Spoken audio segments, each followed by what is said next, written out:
So here we have it again, the 5th generation, all new SantaCruz Bronson. Absolute ripper. You would have seen this bike went live last week if you follow our channel or our socials. Mate, what a bike. We've just spent our first full day out on the trails. We were lucky to get this thing pre-embargo, but now we've actually really had time to dig our teeth into it. So we thought we'd kind of run through some of the highlights after that first ride. Scotty, mate, you've been on it today. Tell us a little bit about the main numbers before we dig into how it handles its personality. Yeah, so in the lineup of SantaCruz bikes, this is their aggressive trail bike, probably one of the most popular steeds in their lineup of bike. I mean, you've owned one previously. I had the first generation. Yeah, I had It's 2013. Yes, I had a second gen one. Yeah. No, a couple of mates that have owned these over the years, and they've always been like a super fan favorite. And did a bit of reading about the updates they've made with this bike, and after the first ride, I have to say I'm pretty impressed. It's really interesting. Like, SantaCruz don't just bring out a new generation bike because, oh shit, new calendar year, we've got to bring out a new bike. Like, this thing hasn't even come out every 2 years. It's like there's a 3-year gap, there's a 1-year gap. As I said, they bring out a new bike because obviously it's a brand that's absolutely by riders for riders. They ride the shit out of their own bikes. Yep. They brought this thing out because they realized they could do, it was time to make some improvements on the last bike. Now, a lot of what they've done there is centered around the VPP and the anti-squat qualities. So let's touch on that, but before we do, the numbers, a lot of the carryover from the last generation. So, if it ain't broke, don't bother wasting your time trying to fix it, right? 100%. So the bits that work, so we've got the mullet wheel still, 29275. Yep, 160 up front, 150 up back. Right, same as we had before. Yep. Obviously we've got the lush carbon. There's 2 different carbon layups. We'll talk about that in a sec, but let's get back into that. So the VPP, this is one of the really interesting things that they changed about the bike in terms of adding performance to it. So Scotty, tell us a bit about the sort of train of thought behind what they've done there with the VPP. Yeah, so like aesthetically, you can see like the shock itself is a little bit lower, a little bit more snug into the frame, but obviously, push forward into the frame. So they've definitely concentrated a little bit more on their stable platform, however, maintain that supple feel that the VPP is renowned for. The other thing, when I was chatting to one of the engineers before this bike went live, we got a little bit of information.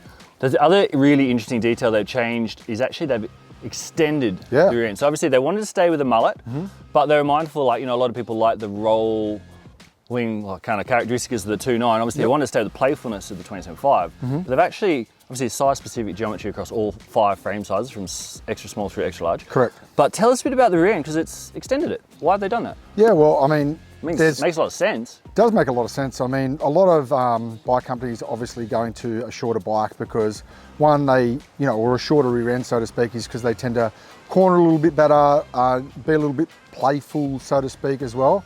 However, having a longer rear end, so to speak, it's sometimes a little bit difficult to get that suspension kinematics right. However, having a longer, what they found was having a rear end that's too short, the bike wasn't twitchy. It's not as stable at speed. Gets a little caught up. Yeah. Correct. So with the change in, without getting into all the tech talk, with the change in the geo and the size specific geometry throughout their lineup of bikes, you're getting a bike that's going to have relatively the same feel and ride performance depending on if you're 160 centimeters tall or 192 centimeters tall like me, and you're going to have the bike that's going to maintain its playfulness, however it's going to be nice and stable at speed. It's cool, SantaCruz has gone and hit it so that regardless of what size or how tall you are, what size frame you get, you're getting exactly that same ride feel that they've chased or they've achieved across all 5 frame sizes. Now, adjustable geo, of course, that's still there. Doesn't do a huge amount of adjustment, about a degree in head angle, but still it's nice to have it there, a little bit of fine tuning.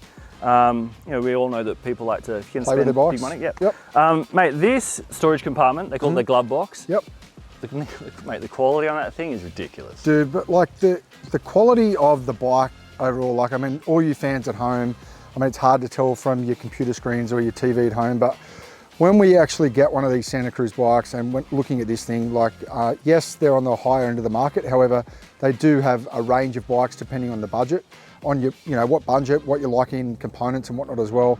However, the attention to detail that these guys go into their bikes is unreal. Oh man, SantaCruz, you'd have to say the top of the bunch. Dude, you should see one of these in the flesh. These things are sick. Oh man, across all models, and they bring out something new and it's worth stopping and having a bloody good look at. Top of the wish list. Warranty, mate, peace of mind, lifetime warranty on the carbon wheels, lifetime warranty on the bearings, lifetime warranty on the frame. plenty of boxes they tick in there. Obviously, they're a company that's not afraid to stand behind their product, regardless of how hard you want to pound the heck out of it, which is awesome because that's exactly what it's intended for. And mate, that's the other thing. Like, you know, don't think of these bikes as outlaying a lot of money. Like, think about these things as an investment. 100%. Jinx. Yep. Couldn't agree with you more. Let's talk about money. This thing, when that hits there's a bunch of different specs that are landing in Australia, arriving November this year, so just in time for the summer. $8,700 is the price point for complete. Now, interesting. SantaCruz are known for doing two different carbon layups. They have the CC and the C. Usually they're kind of the same thing, except, you know, the C's got a little bit more material on it. The CC is usually a little bit Gucci, a little bit more expensive, a little bit lighter. But with this new bike, very interesting, the CC, so the top of the line model, goes without. It's sans internal routing for a rear derailleur cable. So you're wireless only. Obviously that opens up SRAM and not a lot of other options. But that said, it's pretty exciting to see that they've gone ahead and chosen that. The C model, however, as you'd see conventional, you can still run a wired rear derailleur, and that's obviously what the Syndicate, they're running, obviously big Shimano team. But yeah, CC, interesting, kind of like we saw with the Specialized stump jumper that came out not too long ago. Maybe it's a trend that's emerging, moving away from who knows what, you know, other big component companies are potentially going to do. So especially if you've got big brands like this, which are committing to no frame ports, so no routing, who knows what's... Yeah, I mean, there's a bunch of savings because you've got obviously the internal guides as well. You're saving a bunch of material, less shit's going to get in your frame. So could be, watch this space. And while we say watch this space, obviously keep an eye on our channel. We're going to hold on to the Bronson for a little bit longer.